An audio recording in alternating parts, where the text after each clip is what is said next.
manufacturing. 7 years of solving problems no one else could see. 7 years of watching products ship safely because of my eyes, my mind, my care. Your performance metrics are adequate, he continued, sliding a paper across the table. Hence the standard 1% adjustment in compensation. 1%. After I'd personally identified the micro flaw in the R7 model that would have caused catastrophic failures in hospitals nationwide. After my inspection, protocol improvements had saved the company millions in potential recalls just last quarter. Something to say, Willa? Devin asked, noticing my white knuckles gripping the edge of the table. I reached into my bag and pulled out an envelope I'd prepared just in case. Hope for the best, plan for the worst. My grandmother's motto.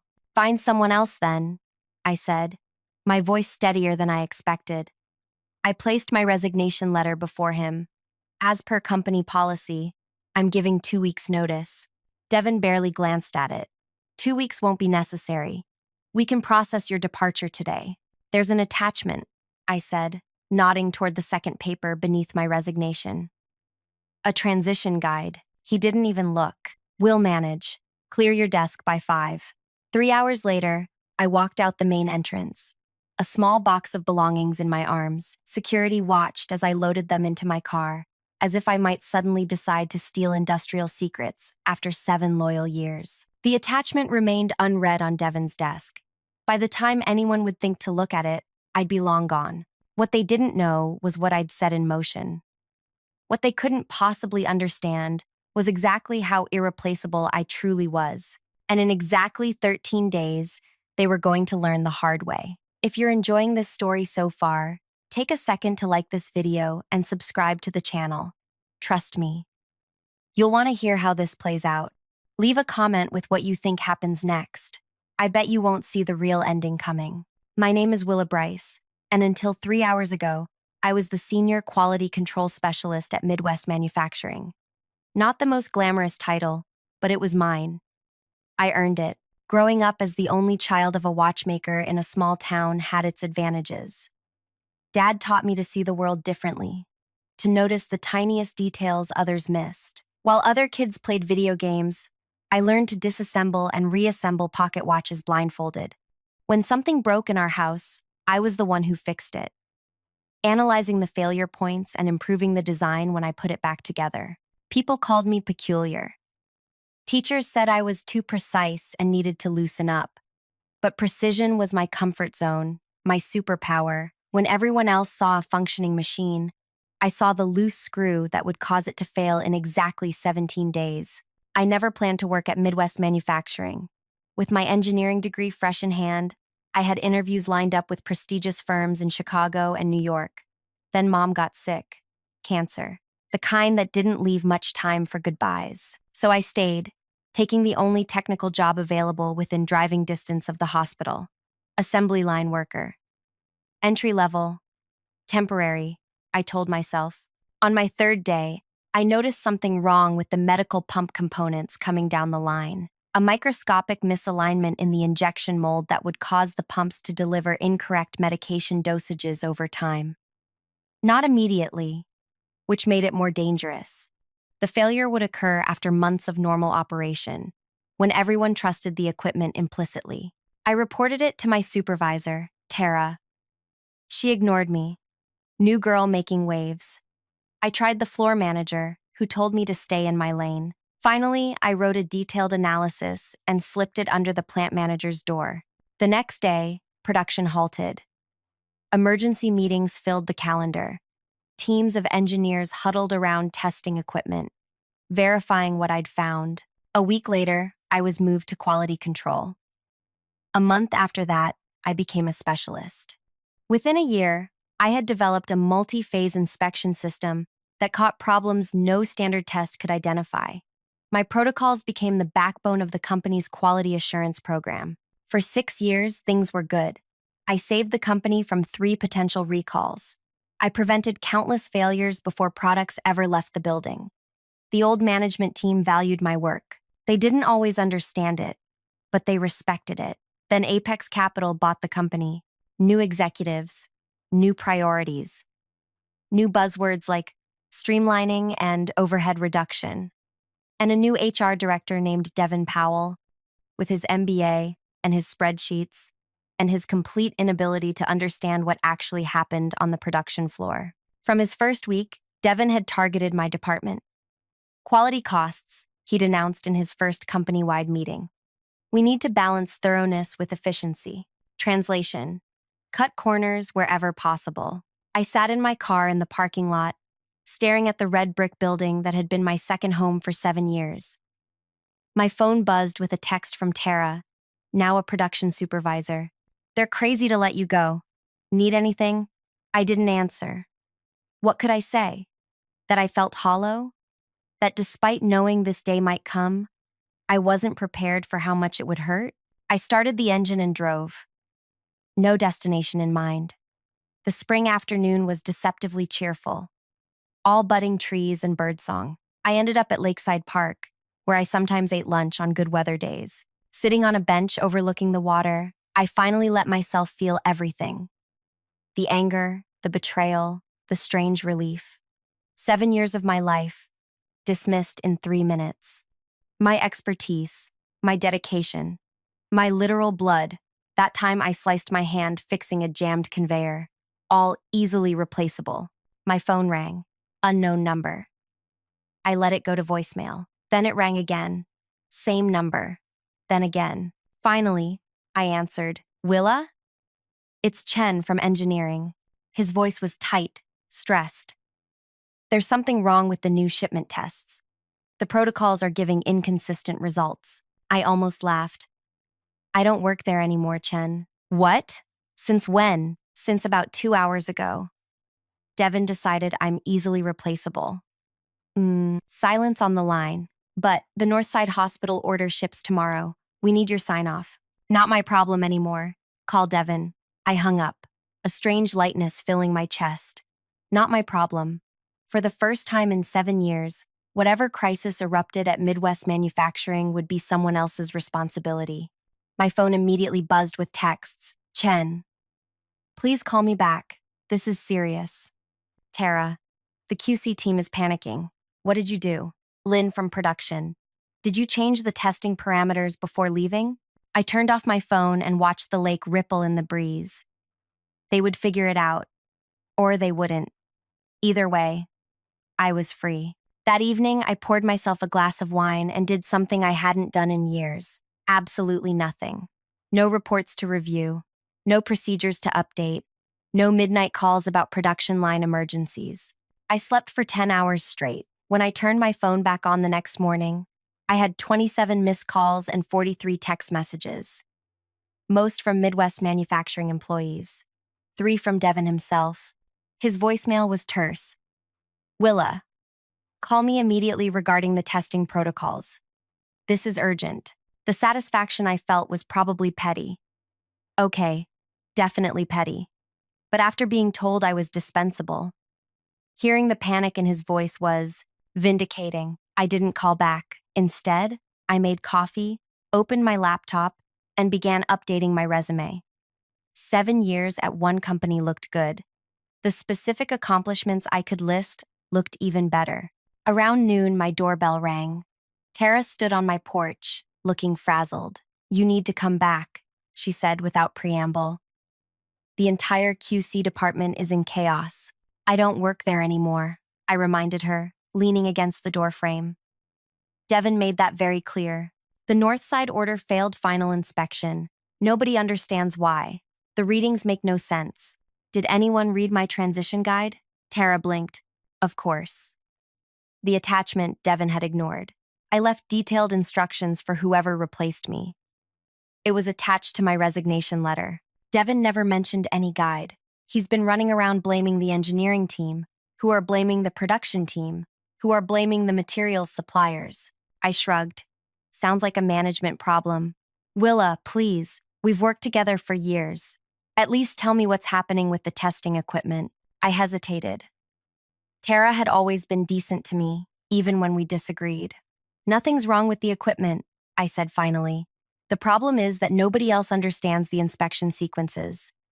The system works fine if you follow the exact protocols I developed. Can you write them down or talk me through them?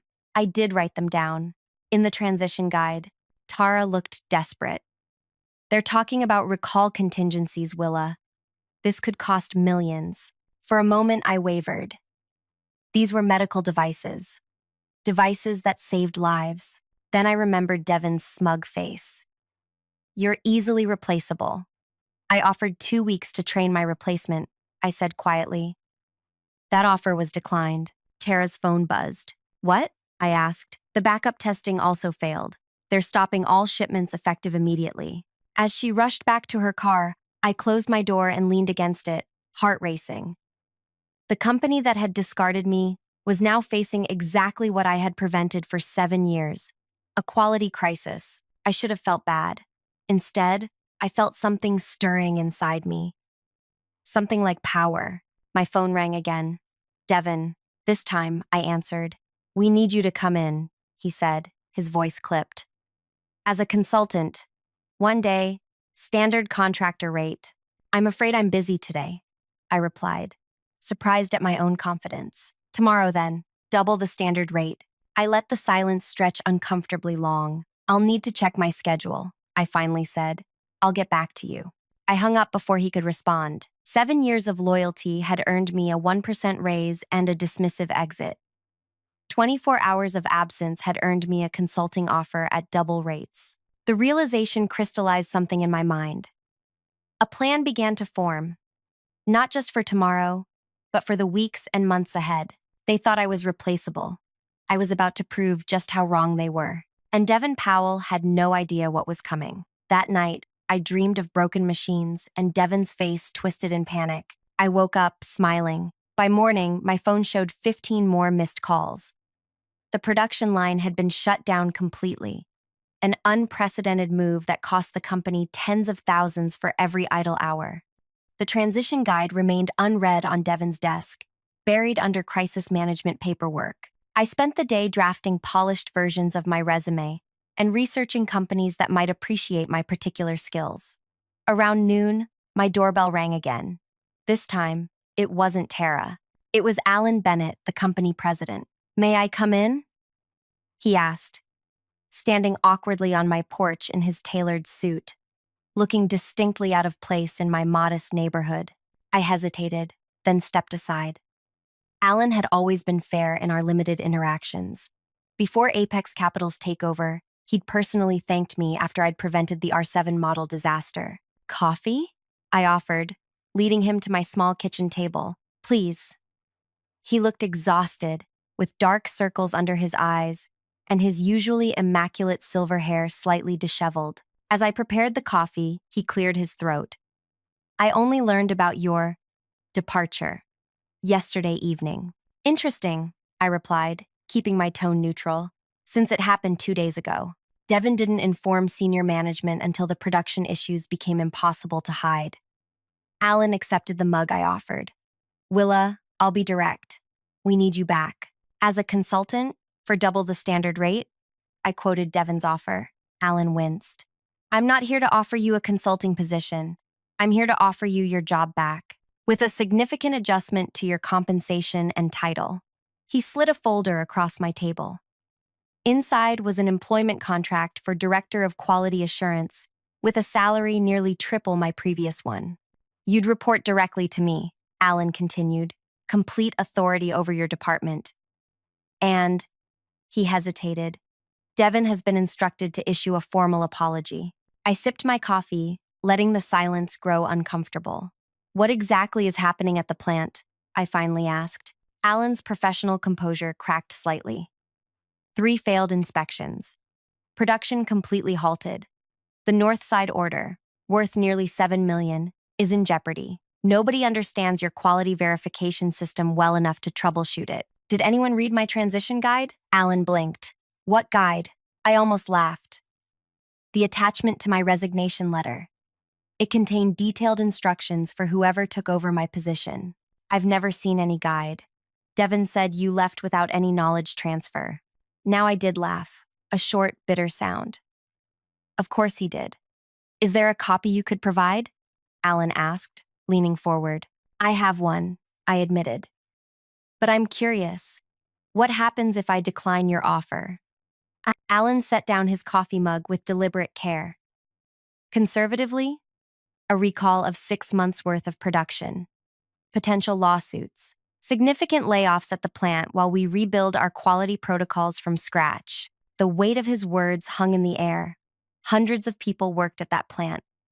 People like Tara and Chen, who had always treated me with respect. People with families and mortgages and dreams. I need time to consider, I said. Alan nodded and stood. 24 hours. Please. He handed me his card with his personal cell number scrawled on the back. Call me directly with your decision. After he left, I sat at my kitchen table for a long time, staring at the employment contract. The salary was impressive. The title, validating. But something felt wrong about the whole situation. My phone buzzed with a text from an unknown number. This is Kelsey from accounting. Just heard what happened. Before you decide anything, you should know Devon's been telling everyone you sabotaged the QC systems before leaving. Thought you should know. I felt a cold fury building inside me. Sabotage? After 7 years of protecting that company from exactly that kind of disaster? I picked up my phone and dialed Alan's number. I'll come in tomorrow, I said when he answered. Not as an employee, as a consultant. 1 day only. Standard rate. Willa. Those are my terms. I'll help resolve the current crisis. After that, we can discuss future arrangements. A pause. Agreed. The next morning, I dressed with unusual care. Charcoal slacks, crisp white blouse. The good blazer I saved for special occasions. I swept my normally practical ponytail into a sleek chignon and applied makeup with precision. If I was walking back into that building, I would do it on my terms, looking nothing like the shell-shocked woman who had carried her personal items out in a box 3 days earlier. The security guard did a double take when I arrived, hastily checking his clipboard before waving me through. In the lobby, Alan was waiting with Tara and Jin from engineering. Thank you for coming, Alan said, extending his hand. The situation has escalated overnight. Where's my transition guide? I asked, ignoring his outstretched hand. Alan glanced at Tara, who shook her head. We've searched Devon's office, she said. It's not there. Convenient, I murmured. Let's see the production floor. The atmosphere in the facility was tense. Workers stood in clusters, talking in low voices. The usual rhythmic hum of machinery was absent, creating an eerie silence in a space designed to be in constant motion. The quality control lab was worse, a scene of barely controlled chaos. Technicians huddled around testing equipment, arguing about calibration settings. Sample products were scattered across every surface. In the center of it all stood Devon, issuing contradictory instructions to increasingly frustrated staff. He froze when he saw me. Willa, he managed, his expression a mixture of relief and wariness. Thank you for... I'm not here for you. I cut him off. I'm here for them. I gestured to the anxious technicians. Everyone except Devon. Gather around, please. The team assembled, their faces showing various degrees of desperation. I recognized most of them, had trained many personally. The quality verification system is working exactly as designed, I began. The problem isn't the equipment, it's the sequence. For the next hour, I walked them through the basic principles of my inspection protocol. Not the complete system, just enough to get the critical Northside order tested and shipped. I answered questions, corrected misunderstandings, and watched as comprehension gradually replaced confusion on their faces. By noon, they had successfully run the first batch of tests. By 2, the Northside order had passed inspection and was being prepared for shipping. Devon hovered at the edges of these sessions, attempting to look involved while contributing nothing. Each time he tried to interject, I deliberately turned my back to him, focusing on the technicians who were actually doing the work. At 3 o'clock, Alan called me to his office. You've saved us from disaster, he said, genuine gratitude in his voice. The board has authorized me to make you an offer significantly above what we discussed yesterday. He named a figure that made my eyebrows rise. With full departmental authority, he added, and a seat on the executive committee. I leaned back in my chair. And Devon? Alan hesitated. He's valuable in other areas of HR, so he stays, with a formal reprimand in his file, and he'll have no authority over your department. I nodded slowly, as if considering the offer. May I use your computer for a moment? Surprised, Alan turned his monitor toward me. I typed quickly, accessing my personal cloud storage.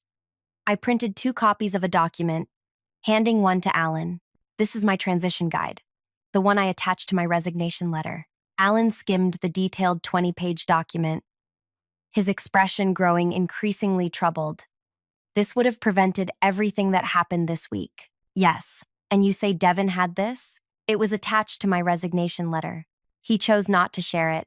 Alan's face hardened. He pressed his intercom. Send Devin Powell to my office immediately. While we waited, I gathered my belongings. You're leaving? Alan asked, surprised. My consulting day is nearly over. But we haven't concluded our discussion about your return. I smiled faintly.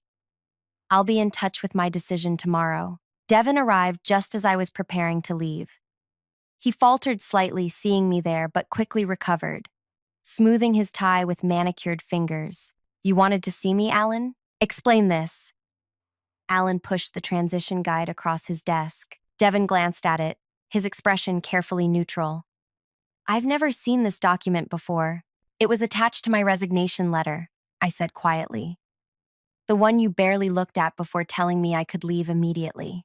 There was no attachment, Devin insisted, a faint sheen of sweat appearing on his forehead.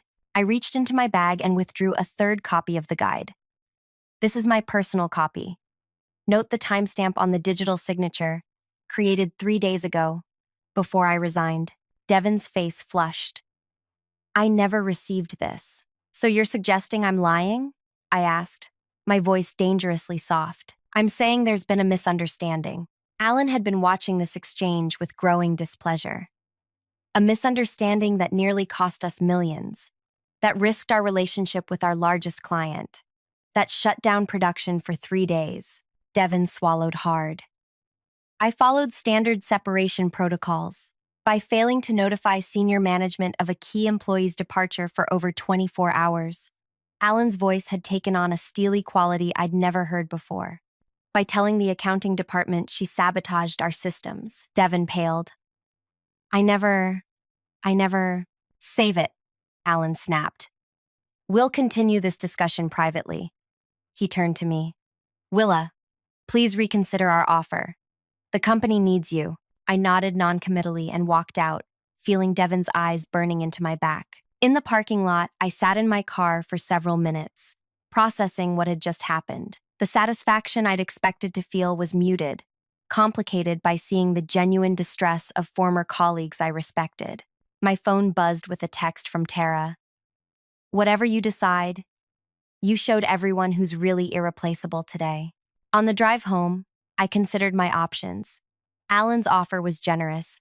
The vindication of seeing Devin squirm had been satisfying. The easiest path would be to accept the promotion, return triumphant, and lord my new authority over Devin until he eventually left. But something about that scenario felt hollow, incomplete. At a stoplight, my phone rang. Unknown number. Is this Willa Bryce? A woman's voice asked when I answered. Yes. Who's this? My name is Zoe Cantrell. I'm the Vice President of Operations at Precision Medical Devices. Your name came up in a conversation with one of our suppliers yesterday. I understand you might be between opportunities right now. I felt a flicker of interest. That's correct. I'd like to discuss a potential position with our company. Would you be available for dinner this evening? The light turned green. I pressed the accelerator, a new possibility taking shape in my mind. I'm available, I said. Where and when? By the time I arrived at Riverside Bistro to meet Zoe, I had done my research. Precision Medical was Midwest Manufacturing's largest competitor, smaller, but growing rapidly and known for innovation. Their quality standards were legendary in the industry. Zoe was already seated, a sharp-eyed woman in her 50s with cropped silver hair and an air of efficient competence. She stood to greet me with a firm handshake. Thank you for meeting on such short notice, she said as we settled at the table. Industry gossip travels fast, and when I heard Midwest had lost their quality specialist, I was intrigued. How did you hear about me specifically? I asked, genuinely curious. Zoe smiled. Three of our biggest clients use both our products and Midwest's. They've mentioned for years that Midwest's quality verification was exceptional, better than the industry standard. When those same clients called yesterday in a panic because Midwest had halted shipments due to quality concerns, I started asking questions. Our conversation flowed easily. Zoe asked intelligent questions about my processes and listened intently to my answers.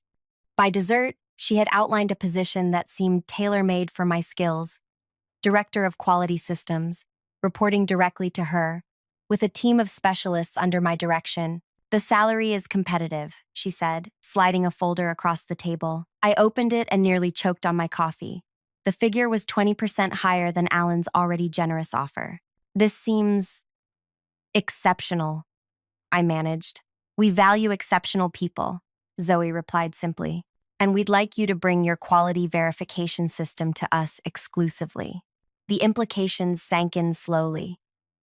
You want my inspection protocols. We want you. The protocols come with you. We're prepared to patent them in your name, with you as the primary beneficiary of any licensing agreements. My mind raced with possibilities. My inspection system, formally recognized and protected. My name on the patents. I should tell you, I said carefully, that Midwest has made me a substantial offer to return. Zoe nodded, unsurprised. Of course they have. They're desperate. But I have to ask, after they dismissed you as easily replaceable, do you really want to go back? Even with more money and a better title, you'll always be the person they only valued after they lost you. Her words hit me with unexpected force. She was right. Going back would mean living with the knowledge that my worth was only recognized after I was gone. I need time to consider, I said. Of course, but don't take too long. Zoe handed me her card. We'd like you to start next week. Zoe, that night, I sat on my porch swing, weighing my options as the sunset painted the sky in dramatic oranges and purples. Return to Midwest, where I had history, where I knew every machine and process intimately. Accept their belated recognition and increased status. Watch Devon squirm under my new authority. Or join Precision. Start fresh, build something new, own my intellectual property properly for the first time. Never again wonder if I was truly valued. My phone buzzed with a text from Alan. The board has authorized an additional 10% above our offer. Please call me in the morning with your decision. As darkness fell, a plan crystallized in my mind. Not just for tomorrow, but for the months ahead. A plan that would prove once and for all exactly how irreplaceable I truly was. And Devon Powell would never see it coming. I woke at dawn the next morning, my decision made. I called Alan first. I appreciate the offer, I told him, but I'm declining. A long pause. May I ask why? I was replaceable 3 days ago. Now I'm suddenly invaluable. That's not a foundation I want to build on. Willa. Mistakes were made. Yes, they were. Goodbye, Alan. I hung up and immediately called Zoe at Precision. I'd like to accept your offer, I said when she answered. With one condition. I'm listening. I need 30 days before I start. Zoe hesitated. May I ask why? I have a personal project to complete, and I need to document my quality verification system properly. Understandable. 30 days is acceptable. I'll have HR prepare the paperwork. My next call was to a business attorney who specialized in intellectual property. I explained my situation and scheduled a consultation for that afternoon. By noon, I had cleared my small home office and covered one wall with a large whiteboard. For the first time in 7 years, I began documenting my complete quality verification system. Not the simplified version I had shown the technicians yesterday, but the full, complex methodology I had developed through years of observation and refinement. Every sequence, every calibration setting, every checkpoint and failsafe. All the knowledge I had kept primarily in my head, sharing only the operational basics with the QC team at Midwest. The attorney, Melinda, arrived promptly at 2. I explained my situation while she took careful notes. So, you developed this quality verification system while employed at Midwest Manufacturing, she clarified. Yes, but it wasn't part of my job description. I was hired as a line worker and later promoted to quality control. Creating a new inspection methodology wasn't in my contracted duties. Melinda considered this. That creates an interesting gray area. Did you ever sign an intellectual property agreement? I shook my head. My original employment contract was basic. When I was promoted, the title and compensation changed, but nothing else. And your system isn't documented in company materials? Only partially. Basic operational guidelines, not the underlying methodology. She made a final note. We have grounds to file for patent protection in your name. There will likely be a challenge from Midwest, but their position is weakened by their failure to properly document and secure your work while you were employed there. For the next week, I worked with Melinda to file preliminary patent applications for my quality verification system. We carved it into distinct processes, each potentially patentable on its own. By Friday, the first filings were complete. Meanwhile, I fielded daily calls from Alan, each more desperate than the last. I let most go to voicemail, but answered one on day 6. The production line is still down, he said without preamble. We've brought in 3 consultants. None can fully replicate your process. That's unfortunate, I replied, keeping my voice neutral. Name your price, Willa. Whatever it takes. It's not about the money, Alan. Then what is it about? I considered how to answer. Respect. Recognition. Understanding that some people aren't as replaceable as they might seem. He seized on this. We recognize that now. The board is prepared to offer you a vice presidency. Too late, I said simply, and hung up. On day 9, Tara texted me. Devin's been demoted. Now working in the records department in the basement. I smiled at that, but didn't reply. On day 12, my doorbell rang. A courier delivered an envelope containing formal job offers from 3 of Midwest's competitors, all clearly having heard about my availability. I filed them away without responding. On day 15, I drove to the small cafe across from Midwest Manufacturing during lunch hour.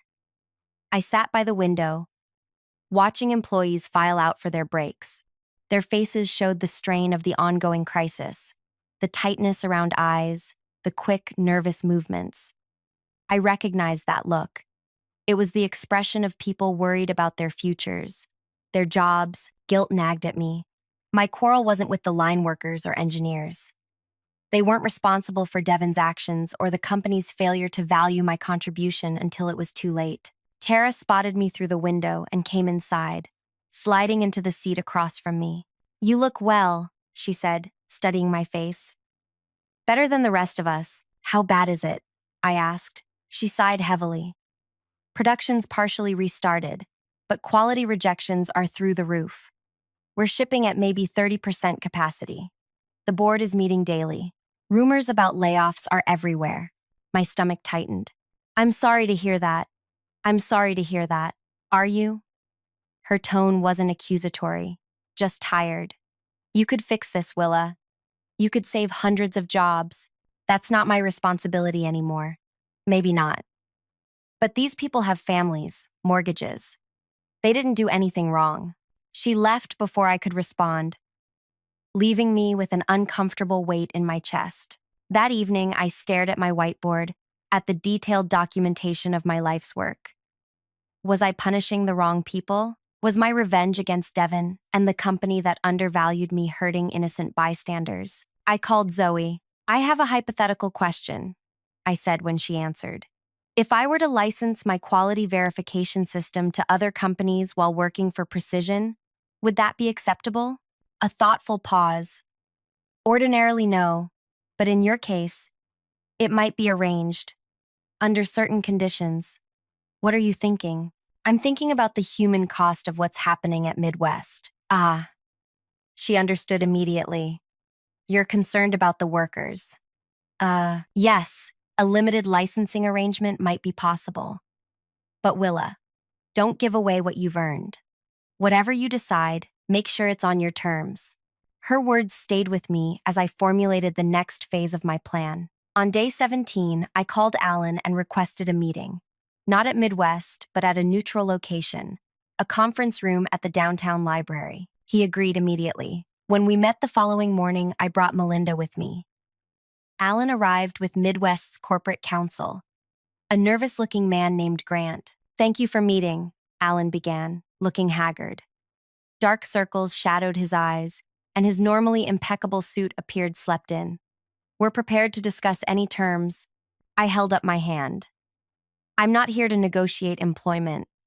I've accepted a position with Precision Medical Devices." Alan's face fell. Grant shifted uncomfortably in his chair. "However," I continued, "I'm prepared to offer Midwest Manufacturing a licensing agreement for my quality verification system." I slid copies of my patent applications across the table. Grant picked one up, skimming it with growing alarm. "You've filed for patents?" he asked, his voice strained. "Yes. My attorney can explain the legal basis for my ownership claim." Melinda outlined our position calmly and methodically. As she spoke, Grant's expression shifted from disbelief to resignation. "The licensing terms are non-negotiable," I said when she finished. 20% of the system's demonstrated annual value to Midwest, calculated as the difference between your current rejection rates and the rates achieved under my system. Initial term of 5 years, renewable at my discretion." Alan looked stunned. "That could be millions." "Yes, it could. The board will never agree." I gathered my papers. "Then I wish you luck finding another solution." "Wait," Alan said quickly. "What about the workers? The people who depend on those jobs?" I met his gaze steadily. "That's why I'm offering a license at all, instead of simply walking away. But I won't undervalue my work again. 20% is fair. It's your choice." As we left the meeting, Melinda smiled. "That was impressively done. They'll accept." "How can you be sure?" "Because they have no choice, and they know it." 3 days later, Grant called Melinda. The board had approved my terms. The licensing agreement would be ready for signature within the week. On day 25, I received a text from an unknown number. "This is Kelsey from accounting again. Thought you'd want to know. Devin's been assigned to administer your licensing payments. He's furious but can't refuse the assignment." I laughed out loud at the perfect poetry of it. The man who had deemed me easily replaceable would now spend his days calculating and processing payments that recognized my irreplaceable value. On day 29, I drove to Midwest Manufacturing one last time, not as an employee or consultant, but as a business partner. The security guard smiled uncertainly as he issued me a visitor badge. In the conference room, Alan, Grant, and several board members waited with the final licensing documents. Conspicuously absent was Devin. The signing took less than 20 minutes. As we concluded, I asked casually, "Will Devin be managing the licensing relationship?" Alan looked uncomfortable. "Yes. He's been reassigned to vendor management." "Perfect," I said, smiling. "I look forward to our quarterly reviews." As I walked through the production floor toward the exit, I saw the line workers watching me curiously. Production had resumed at partial capacity, with the first implementation of my licensed system underway. Near the quality control lab, I spotted Tara supervising a testing sequence. She approached me, arms folded. "So, you found a way to help without coming back." It seemed like the best solution for everyone. She studied me for a moment, then nodded slowly. "The company underestimated you in every possible way, didn't they?" "They did." "Will you be back to oversee the implementation?" "No, the documentation is comprehensive, and I start my new job on Monday." Tara extended her hand. "Good luck, Willa, and thank you for not burning it all down." "You could have." I shook her hand, surprised by the sudden tightness in my throat. "Take care of them," I said, nodding toward the workers on the line. "I will." As I walked to the main exit, a familiar figure emerged from a side corridor. Devin, carrying a stack of folders, his formerly pristine appearance now rumpled and harried. He froze when he saw me. For a moment, we just looked at each other. I saw the recognition in his eyes, the dawning understanding of exactly how thoroughly he had misjudged me. "Hello, Devin," I said pleasantly. I understand we'll be working together on the licensing agreement. He swallowed hard. Yes, that's correct. I look forward to our first quarterly review. I'll need detailed reports on implementation progress, quality metrics, and of course, accurate calculations of the licensing fees. Of course, he muttered. You'll find all the instructions in the documentation. I'm sure someone as capable as you won't have any trouble following them. His face flushed at the deliberate echo of his dismissive attitude toward me. One more thing, I added, unable to resist the final twist of the knife. Do you remember what you said to me during my last performance review? He looked away. I said many things. You said I was easily replaceable. That quality specialists like me were waiting in line outside. I stepped closer, lowering my voice. How's the search for my replacement going, Devin? He had no answer. For the next 5 years, minimum, you'll be processing payments to me that will likely exceed your annual salary. Each quarter, you'll document exactly how essential my work is to this company's survival. And every time you sign one of those reports, I want you to remember what you said to me in that conference room. I stepped back, smiling pleasantly. Have a nice day. As I walked out into the sunshine, a weight I hadn't realized I was carrying lifted from my shoulders. My revenge wasn't about destroying Midwest or even ruining Devin's career. It was about establishing my true value, on my terms. On Monday morning, I started at Precision, bringing my expertise to a company that recognized its worth from the beginning. Within 6 months, I had built a team that implemented enhanced versions of my quality systems, pushing Precision's standards even higher. Meanwhile, Midwest struggled to rebuild. Their products shipped again, but at reduced capacity and higher costs, 20% of which came to me quarterly in checks signed by Devin Powell. By year's end, Precision had captured 15% of Midwest's market share. Analysts pointed to our superior quality controls as the differentiating factor. My patents were approved, cementing my professional reputation and financial security. At the industry's annual conference, I ran into Alan. He looked aged beyond the single year that had passed. You could have destroyed us, he said quietly during a break between sessions. That was never my goal. What was your goal then? I considered the question carefully. To be valued appropriately.